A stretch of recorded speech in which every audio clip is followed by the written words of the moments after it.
All right, everybody. Happy Monday. Really a Wednesday for us. I guess I appreciate you guys being flexible with our time here. We kind of backed it up a little bit because our kids finished finals last week and tried to give them a little rest, a little sleep. I think EJ may have changed this thing a couple times, but we just thought it'd be better to give our kids a little bit of rest, let them sleep in. But I guess we'll kind of start where we ended last, I guess, with the Clemson game. Obviously a disappointing game. I know you guys got a lot of questions after the game. And sometimes you can't answer all of them because you want to watch the tape, but disappointing game. Obviously a disappointing first quarter. That's where it all tumbled down, really. And I didn't want to get into this today because it's so far beyond, but like I normally do, we'll at least address any of the questions you may have after that. But early turnovers will kill you, and you can recover maybe against a Florida State with what we did, and we got behind 14-0, whatever it was down there in Tallahassee. But you do that against a Clemson, they'll eat you up. They're a really good football team, so I don't want to take anything away from what they are and who they are. But a lot of it had to do with our details weren't good enough. And again, after we, started like we did, I think things kind of fell apart. Our kids started to press, both offensively and defensively, try to make plays. I mean, we didn't tackle the way we've tackled all year. We had plays that we could have made in the hole, and we didn't make it. So that was a long, long time ago. We're moving on to Georgia Tech. You guys can still ask some questions if you like. But we're on to, I think a really, really much improved Georgia Tech team. They gave us a fit down there a year ago. We get to go back again. I felt like we already had this conversation a couple weeks ago when it got canceled. We feel pretty good right now that this thing's going to roll. But we got tested today. We'll get tested again tomorrow. A new ACC protocol that normally we test Friday mornings. So if this was a Saturday game, we would now have tested on Thursday instead of Friday for whatever reason. We haven't had a problem with it, but so we still got 2 more tests left to wait on, and again tomorrow will be our last one, I guess. But Georgia Tech, again plays hard. Obviously on offense runs the ball really well. They really stopped the run. I don't know where they're ranked, but just you watch what they do. They stopped the run on defense, and again they run the ball on offense. They did a nice job. I'm sure most of you guys watched their game on Saturday, which we were tuned in obviously as a team here, and then you get to watch all the cut-ups during the week. But a tough physical team. I mean, they pride themselves on playing with effort. Well, so do we. So this is going to be an effort and guts team versus an effort and guts team. I mean, I think that's kind of what we got. We got to get back, play with good details, and make another road trip down south and head to Atlanta and play, like I said, a very well coached Jeff Collins team that plays their tails off. So that's what we're in for. Questions? Pat, why was the game moved from Saturday to Thursday? And does that affect the testing? Does it make it harder for you guys this week? No, it doesn't. It doesn't make it hard.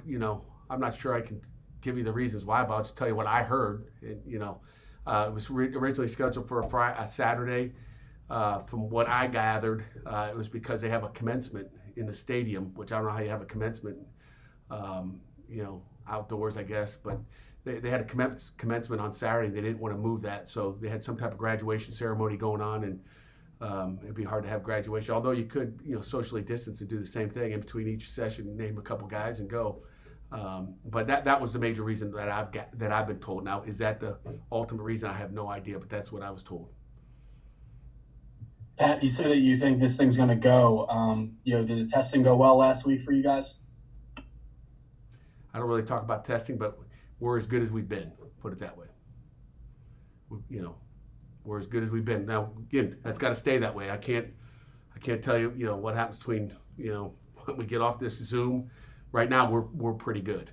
I can tell you that. So, but you see what's happening in Pittsburgh and all over the country. This thing is not slowing down. It's surging faster, and like I said, the major victory, our guys were able to get 10 in so far.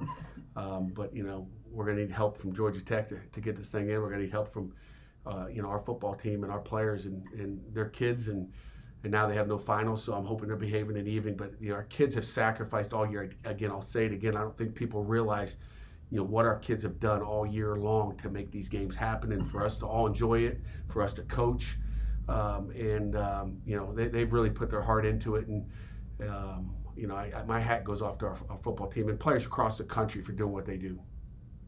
And I'm curious, go ahead, Chris. Well, yeah, along those lines, I wanted to ask you, I mean, with everything you guys have to do on a week-to-week basis, just to get the game actually played, has this been maybe the most challenging season of your career? I mean, professionally speaking? There's no question about it. I mean, there's no, it's not even close. I mean, the whole, everything, from June 8th coming back, and I mean, it's, and again, it's no different for me. It's the same for everybody else out there. So we all have to deal with the same things.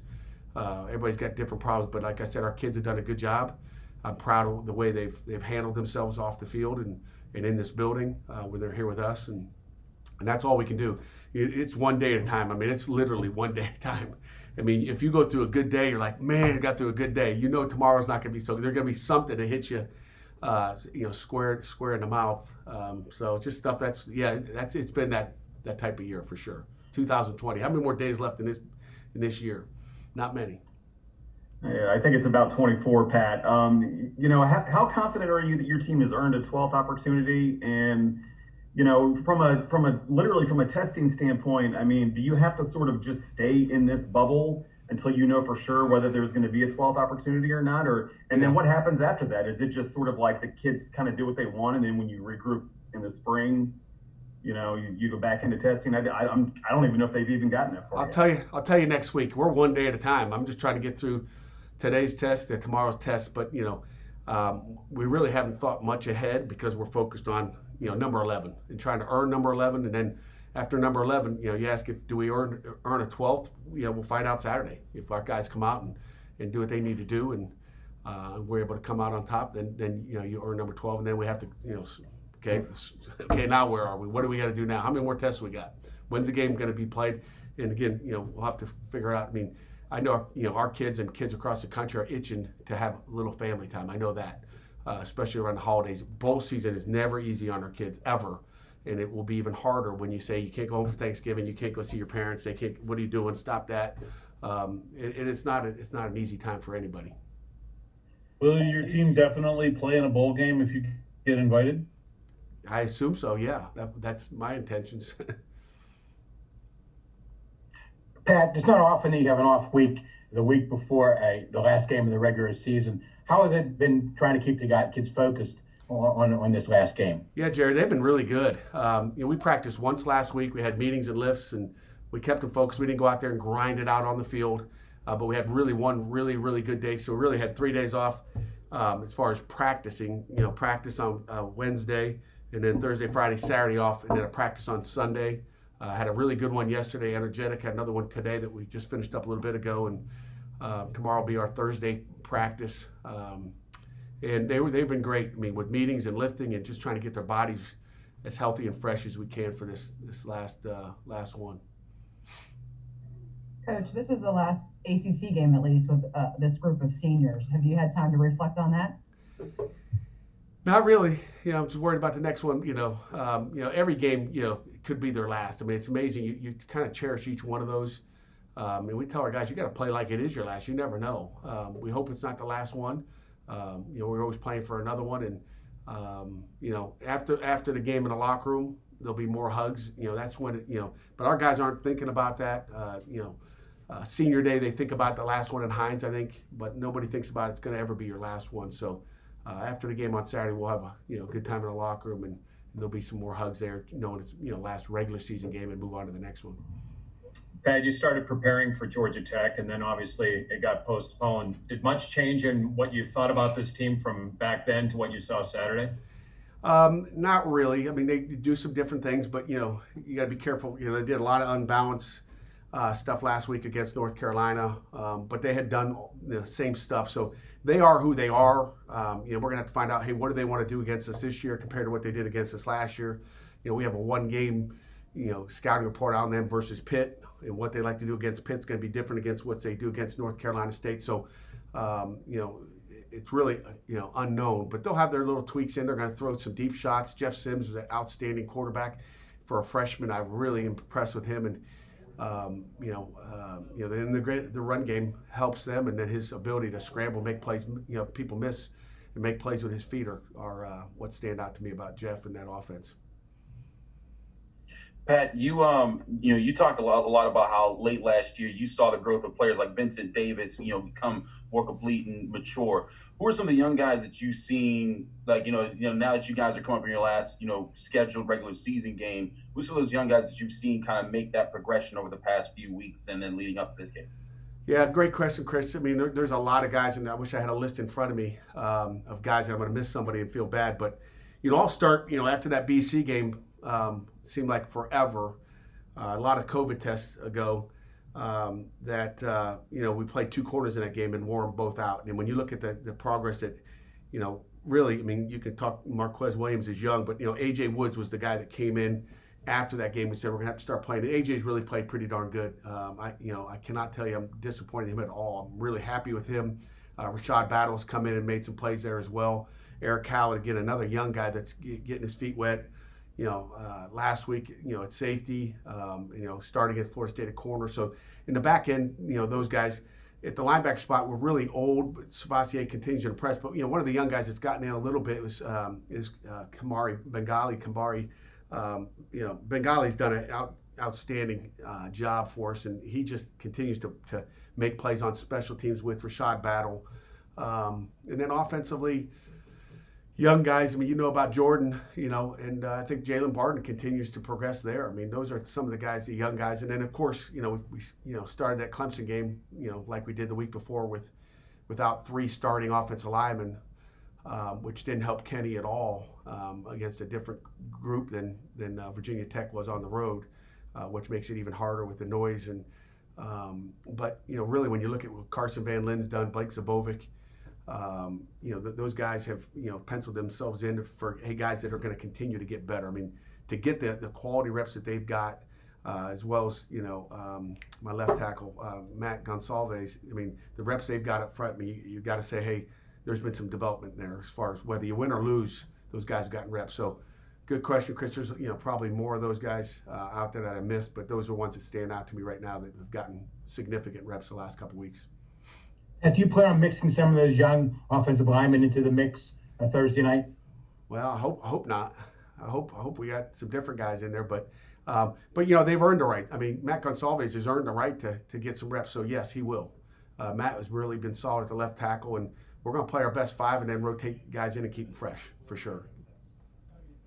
Pat, without Lucas Kroll pretty much all year, I mean, how would you assess the tight end unit and what those guys, Danny and Kai and tight end position, what they've done this year? It's been average. I mean, I think that shows with our run game. It's hard to run the game, with four wideouts in a game where everybody detached. But one of the other young guys that I think continues to get better is Kai Wright. Kai Wright is and he was banged up middle of the season. He's come back strong. He's gotten stronger. He feels healthier. There's a little bit more snap and pop to him when he does, get into somebody blocking wise. So Kai Wright would be another one of those young guys that I'd say. But it's been okay. I mean, it's not where you want it to be. And you look around the country and you see some of these big tight ends that are blocking people. That's what we need. And, it'll be good. Lucas is getting healthier by the day. Maybe number 12, he'd be ready to go. I don't know. We thought maybe this week, but and maybe he will be ready for this week. I don't know, but there's a slim chance. He's been out there doing a heck of a lot more every game or every practice, I should say. Brad, you're a little over a week from National Letter of Intent Day. How do you feel overall about the commitments you have and how your staff has done recruiting this year?